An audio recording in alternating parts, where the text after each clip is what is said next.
Buenas tardes, estimados estudiantes. Vamos a iniciar con nuestra última clase de ontología. Vamos a cerrar el contenido. Estamos en Kant y principalmente me he concentrado en su periodo de la crítica de la razón pura. Quiero dar detalles acerca de lo que es su concepción de la realidad y la existencia.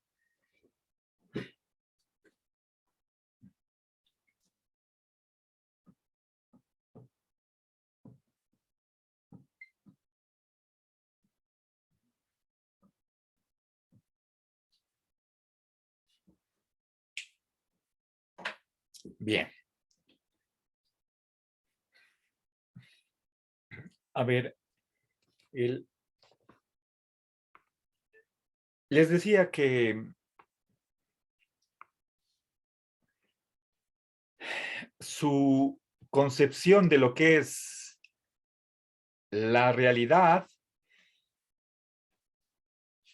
está intrínsecamente relacionada con su nociología, con su teoría de conocimiento. La clase anterior avanzamos, indiqué qué es cómo concebía Kant el realismo trascendental.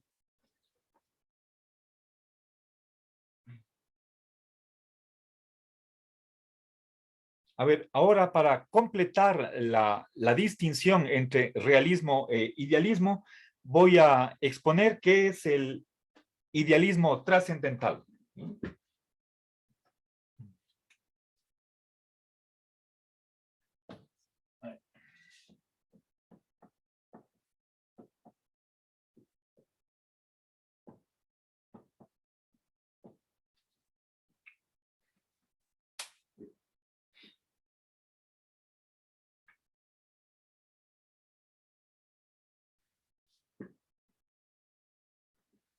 A ver, para esta corriente, que es en la que se ubica nuestro autor, el ser es lo mismo que estar dado en la experiencia.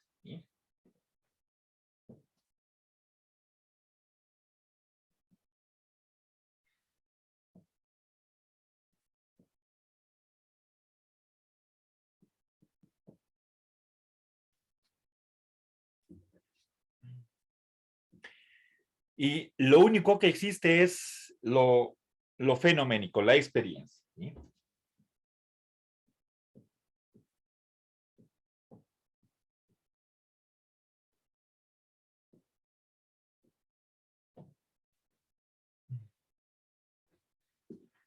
Bien, para entender exactamente qué es un fenómeno, qué es la experiencia, recordemos cómo concibe Kant el conocimiento.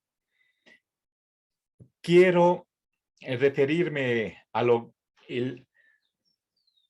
contrario que es el fenómeno, es el númeno o la cosa en sí, y también tengo que hacer referencia a lo que es el sujeto trascendental, el yo.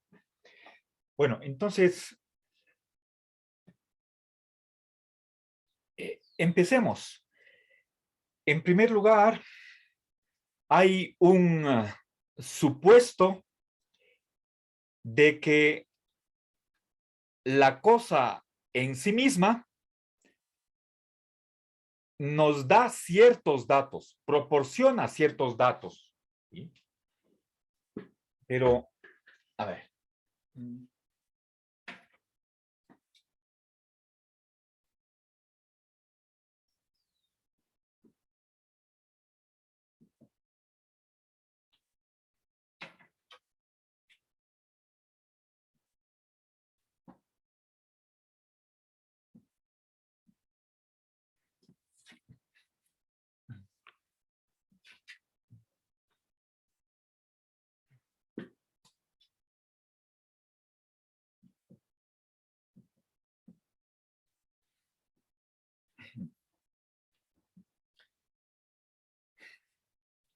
A ver, por favor, les pido que no pierdan de vista cómo empecé haciendo esta afirmación. Es un supuesto el de que la cosa en sí misma, no tal como la conocemos o como se nos aparece, sino como es en sí misma, es o sería la que envía ciertos datos que impresionan nuestros sentidos. Estoy hablando de eh, los 5 sentidos de vista, olfato, audición, tacto y gusto. Por ejemplo, si es que nosotros quisiéramos explicar, bueno, discúlpenme un anacronismo, según lo que nosotros sabemos de lo que es la luz, podríamos empezar diciendo que tenemos una fuente de luz, puede ser una lámpara, un foco, que emite unos rayos. Esos rayos impactan en nuestra retina y bueno, y luego a la final el sujeto se va a dar cuenta de lo que captan los ojos. Algo semejante podríamos extender al sentido de la audición y etcétera, etcétera. Entonces, detrás de esta raya aquí a mano derecha está lo que recibe o reciben los órganos de los sentidos. Es una primera fase necesaria para la constitución de todo conocimiento. Entonces, tenemos ciertos órganos que están a este nivel y son los que supuestamente entran en contacto con lo que nos da la cosa en sí. Y entonces, aquí, a ver, Kevin y William, al final de la hora les añado en la lista, y gracias por sus avisos.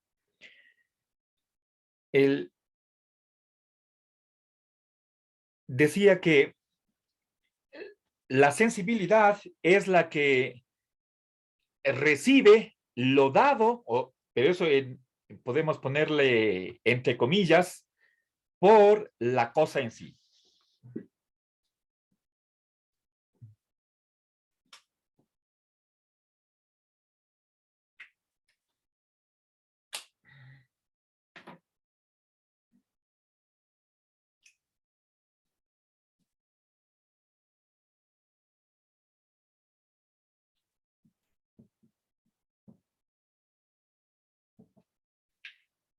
A ver, miren, por favor, es importante esta expresión. Vamos a ver que en Kant el verbo dar se opone a el verbo poner, lo puesto por el sujeto, eso es otro nivel, otra fase, ¿sí? Otro factor o conjunto de factores. Estamos empezando a explicar qué es el conocimiento. Entonces, tenemos un primer nivel, el de la sensibilidad, que trabaja sobre lo que supuestamente da la cosa en sí. Ya voy a explicitar por qué estamos hablando de que esto es un supuesto, ¿sí? Quizás si es que nosotros quisiéramos comprender a cabalidad esta teoría kantiana, deberíamos volver a la clase anterior, en la que les estaba hablando de qué es lo que está en la mente. Y lo que, por lo tanto, entra en contacto directo con el sujeto. ¿Es la presencia del objeto o una representación? Y Kant no cree que sea el objeto en sí mismo, la cosa en sí, lo que está en la mente del sujeto, sino que es una representación. ¿Sí? Bien, eso es esa es la posición kantiana. Para Kant eso es el fenómeno. A ver, hay problemas, no voy a entrar en ellos, me hubiera gustado, pero no lo voy a hacer. Y no recuerdo si es que en la clase de ética, perdón,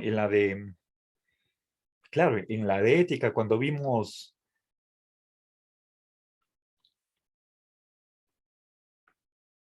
la concepción que tenía Kant, sobre todo lo que me interesaba es dónde pone a Kant la libertad, ¿sí? Dentro de su esquema de la crítica de la razón pura. No sé si ahí, de pasada, aludía a la posición de Locke y la crítica que hace Berkeley al realismo representativo de Locke. A la final, Kant tiene una posición similar, semejante al idealismo de Berkeley. Tampoco quiero referirme a otros autores, concentrémonos en Kant, pero lo que quiero que ustedes tengan claro es que una comprensión de la teoría kantiana del conocimiento en alguna medida depende de cuál fue la historia de este problema en la modernidad. Nuevamente, es una lástima que por falta de tiempo no tenga yo la posibilidad de sentar las bases históricas, la contextualización, como para comprender mejor la teoría de Kant. Pero espero que lo que estoy explicando sea comprensible sin mayor información. A ver, entonces, la sensibilidad, en la sensibilidad están operando dos formas a priori que Kant llama intuiciones.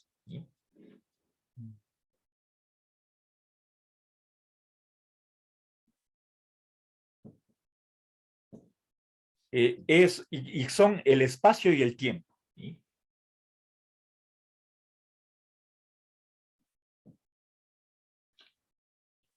Bien, ahora, ¿qué es lo que hacen estas dos formas que pertenecen a este nivel de la sensibilidad? Se supone que lo que brinda, lo que proporciona la cosa en sí es algo caótico, una multiplicidad de datos, y lo que va a hacer todo este aparato cognoscitivo a a ambos niveles, tanto de la sensibilidad cuanto del entendimiento, lo que va a hacer es unificar. Y eso se hace a través de formas. Estas formas, al igual que lo que sucede con Aristóteles, se va a aplicar a cierta materia. ¿Sí? Esa materia es como si fuera indefinida y cuando se realiza el contacto entre lo dado y las formas de la sensibilidad, empieza ese proceso de unificación. Pero igual, estamos en una primera fase. ¿Sí? Bueno, aquí hay en realidad dos submomentos o planos, dimensiones, pero la idea que quisiera que ustedes tengan presente como una especie de hilo conductor de lo que está sucediendo aquí es que en este extremo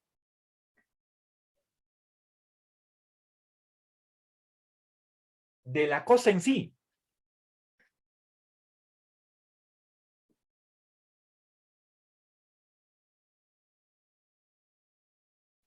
hay multiplicidad, ¿sí?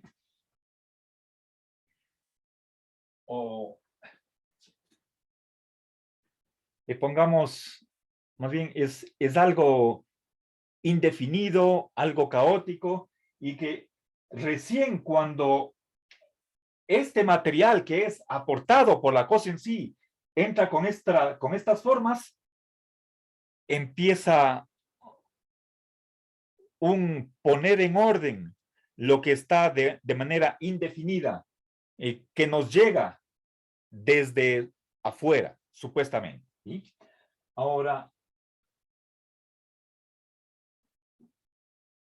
posteriormente, una vez que lo dado por la cosa en sí pasan a través de estas formas de la sensibilidad, pasamos a lo que es el entendimiento.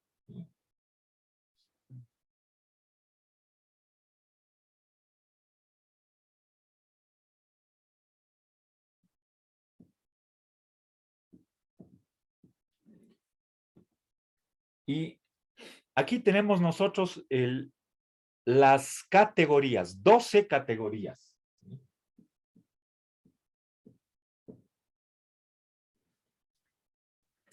Bien. Kant trata de justificar de alguna manera de dónde salen estas 12 categorías. Sabemos que para Aristóteles, aunque también no siempre es consistente, hay 10 categorías. Bueno, a decir verdad, no siempre en Aristóteles se mantiene ese número de 10, puede ser que esté una más, una menos, pero digamos alrededor de 10. En el caso de Kant, él nos da una justificación de por qué tienen que ser 12, ni una más ni una menos. Entre ellas están las categorías de existencia, realidad, causa, sustancia.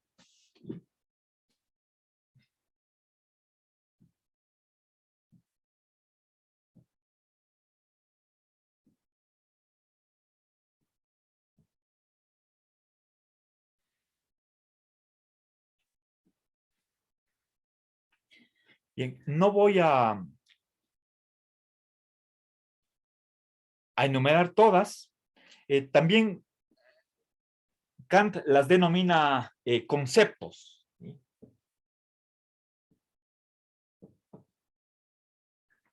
Ahora, para que estas categorías sean usadas legítimamente como para producir el conocimiento, tienen que aplicarse al producto que entrega la sensibilidad. ¿Sí?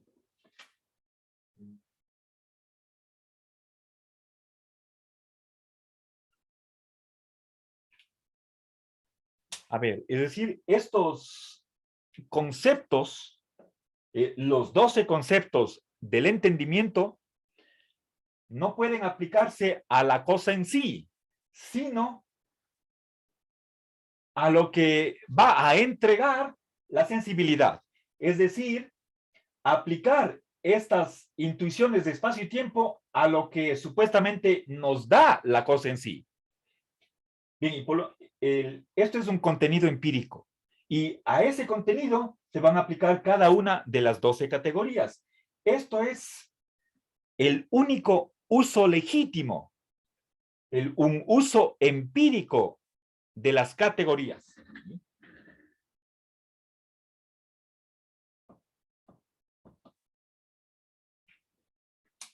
Ahora, voy a poner con color rojo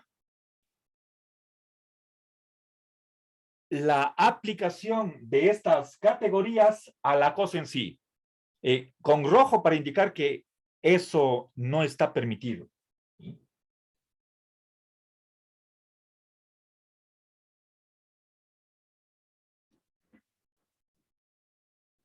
Eso sería un uso trascendental.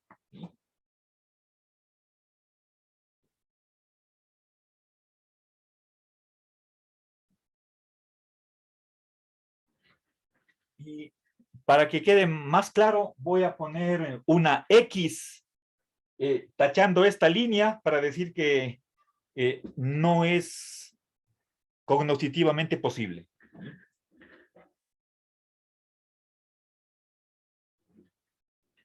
Bien. Entonces, veamos exactamente en qué consiste esta diferencia. ¿Sí? Verán, pensemos, por ejemplo, en estas 3 categorías, o si quieren ustedes, son 4 que las he enumerado. Inmediatamente voy a explicitar esto de existencia y realidad, que es el tema central de esta clase. Verán, ahora, si es que, recuerden, yo les hice un dibujo el día de ayer de la cabeza de una persona frente a un objeto. Les decía que era, por ejemplo, una pelota. Se supone que el objeto, la cosa en sí,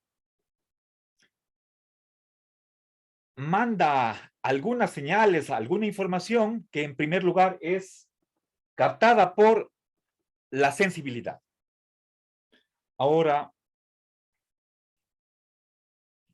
¿quiere eso decir que Kant acepta que fuera todo esto, la sensibilidad del entendimiento, todo está en la mente del sujeto? ¿Sí?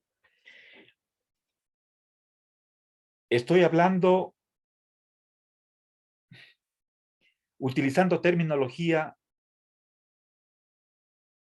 que pertenece a la teoría del conocimiento. ¿Sí? Estas dos.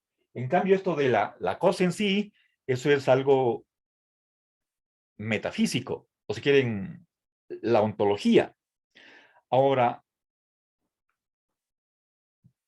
podemos afirmar, y al hacer esa afirmación, conocer que esta cosa en sí es una sustancia que es existente, que es real y que es la causa de lo dado que recibe la sensibilidad. Para Kant no hay cómo hacer ninguna de esas afirmaciones. ¿Sí? Es decir, aplicar este concepto de que acá existe una sustancia y que sea real y que cause las impresiones que tiene la sensibilidad, eso es un uso ilegítimo que no nos aporta conocimiento. Kant en esto es muy claro, lo único que dice es que podemos pensar que así sucede, pero no podemos conocer. ¿Sí? Entonces, precisamente por eso, ¿sí? Otro nombre con el que Kant denomina a la cosa en sí es la de númeno.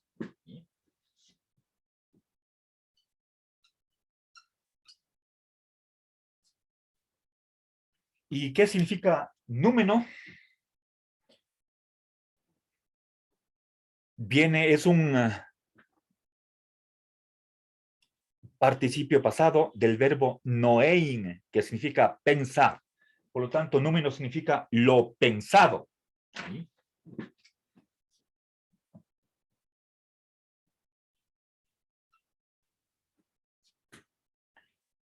Entonces, cuando las categorías, ¿sí? Especialmente esta de sustancia, causa, existencia, realidad, se saltan este nivel de la sensibilidad y directamente van más allá. Eso significa, en este sentido, trascendental, ir más allá de la sensibilidad hacia la cosa en sí. El resultado no va a ser conocimiento, sino solamente un pensamiento. Pensamos que es la cosa en sí la que nos da, la que aporta lo dado, la que causa unas impresiones en los órganos de la sensibilidad o en los órganos de los sentidos. Eso es un mero pensamiento, no un conocimiento. Para que haya conocimiento, debemos tener el aporte de la sensibilidad y el entendimiento.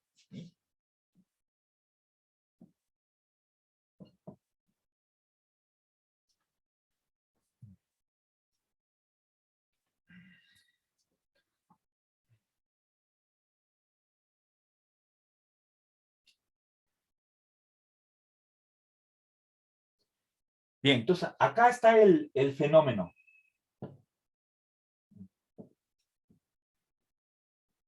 O la experiencia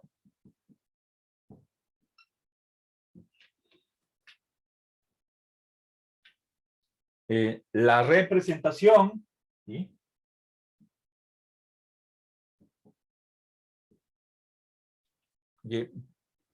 Son expresiones que aproximadamente significan lo mismo y que a la final, bueno, a ver, cuando hablamos de la experiencia, con otras palabras, es la constitución de los objetos. Y el que estas categorías o conceptos trabajen sobre lo que va a producir la sensibilidad es supuestamente el que trabajan sobre lo que da la cosa en sí, pero eso es meramente un pensamiento, no es un conocimiento. ¿Sí? Bien, y a la final, el mundo o la realidad, ¿sí? El mundo corpóreo o exterior,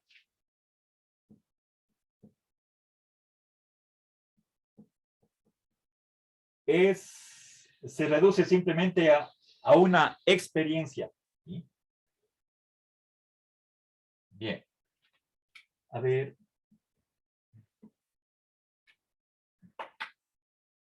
Bien, entonces, hasta aquí tenemos puesto, podemos decir, dos grandes elementos. Empecé por la cosa en sí, hemos llegado a lo que es el conocimiento, que no puede estar elaborado o construido simplemente con lo que da la sensibilidad, ni tampoco solamente con los conceptos del entendimiento. Kant quiere, a su modo, tratar de reconciliar el empirismo y el racionalismo. Entonces, para que haya concepto, tiene que haber el trabajo conjunto, tanto de las formas a priori de la sensibilidad, cuanto de los conceptos del entendimiento, para que haya conocimiento. Entonces, me falta todavía un tercer factor que voy a poner aquí en la extrema derecha. Les decía al comienzo que esto de acá es como una especie de algo indefinido, caótico. Les decía que es como una multiplicidad.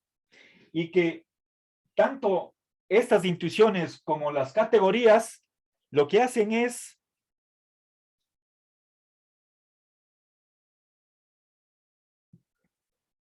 una unificación de esa multiplicidad. Y el extremo de esa unificación es el yo trascendental. ¿Sí? Ese yo es el sujeto que conoce. ¿Sí? Bien. Piensen, por ejemplo, en el yo cartesiano, el cogito ergo sum.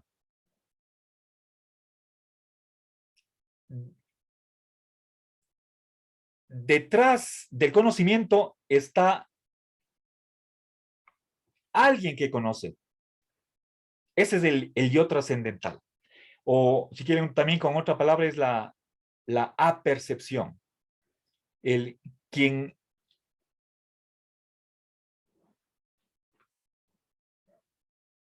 posee ese conocimiento, quien está conociendo, es alguien, es un sujeto cognoscente. Ese es el yo trascendental.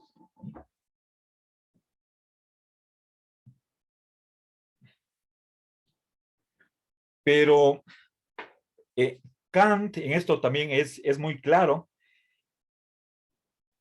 así como, a ver, pero cuando por favor, la palabra trascendental en Kant es ambigua. Acá, trascendental significaba más allá de la experiencia, más allá de la sensibilidad, ir hacia la cosa en sí. En cambio, acá, trascendental está en el sentido de el que posibilita, lo que hace posible, lo que permite que haya conocimiento. ¿Sí? Ese yo trascendental también está más allá de la sensibilidad, es un supuesto, es algo que nosotros pensamos que tiene que haber para que se dé todo este proceso. ¿Sí? Se supone que todo esto es un fenómeno mental, ¿sí? A nivel, si quieren ustedes, de la conciencia, y hay alguien que se da cuenta de la información que supuestamente es aportado. Hay algo, un dato que está aportado, supuestamente aportado por la cosa en sí, y que va a ser procesado por tanto la sensibilidad cuanto por el entendimiento, y que da como resultado el conocimiento. Detrás o debajo de ese proceso hay alguien que es el que siente, el que piensa, el que hace juicios, el que conoce. Ese es el yo trascendental. Pero nuevamente, si nosotros quisiéramos aplicar las categorías de sustancia, existencia, realidad al yo trascendental, eso no nos daría conocimiento. ¿Sí? Sería también un uso ilegítimo. Bien. Entonces, una vez que tenemos ya el panorama completo de cómo entiende Kant el conocimiento, ¿sí? O la constitución del objeto de la experiencia que está acá, ¿sí? Entonces, dentro de ese contexto, podemos nosotros puntualizar o concentrarnos en estas dos categorías, ¿sí? Lo que existe solo es aplicable a lo que se encuentra en la sensibilidad. Pero si es que nosotros quisiéramos extender más allá de ese uso legítimo, que es simplemente aquí con el verde, el uso empírico, de aplicar estas categorías, bueno, en realidad, bueno, no solamente estas dos, sino las 12 categorías. Si quisiéramos nosotros saltar la sensibilidad e ir hacia la cosa en sí, eso no hay cómo, ¿sí? Hacer eso da como resultado un simple pensamiento, pero no un conocimiento. Bueno, a ver.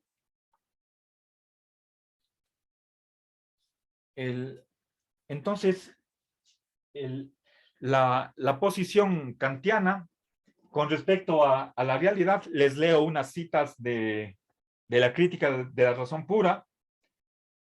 La realidad es lo que corresponde a una sensación en general, ¿sí? Solo podemos llegar, a ver, sí, la realidad está conectada con una sensación, ¿sí? Solo podemos llegar a una existencia que tenga que estar contenida en un determinado contexto de la experiencia, ¿sí? Entonces, estas categorías están relacionadas necesariamente o con la sensibilidad o con la experiencia. Es real lo que se haya vinculado a una percepción, ¿sí?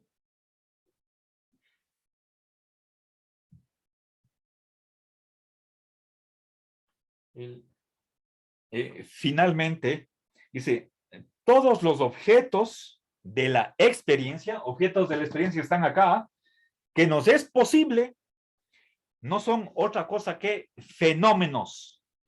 Los objetos de la experiencia son lo que son fenómenos, y recuerden, fenómeno significa etimológicamente lo que se nos aparece y lo que se nos manifiesta.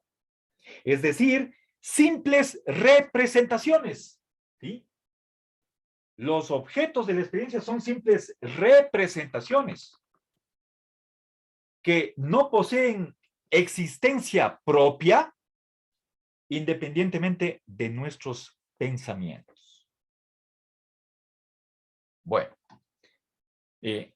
estimados estudiantes,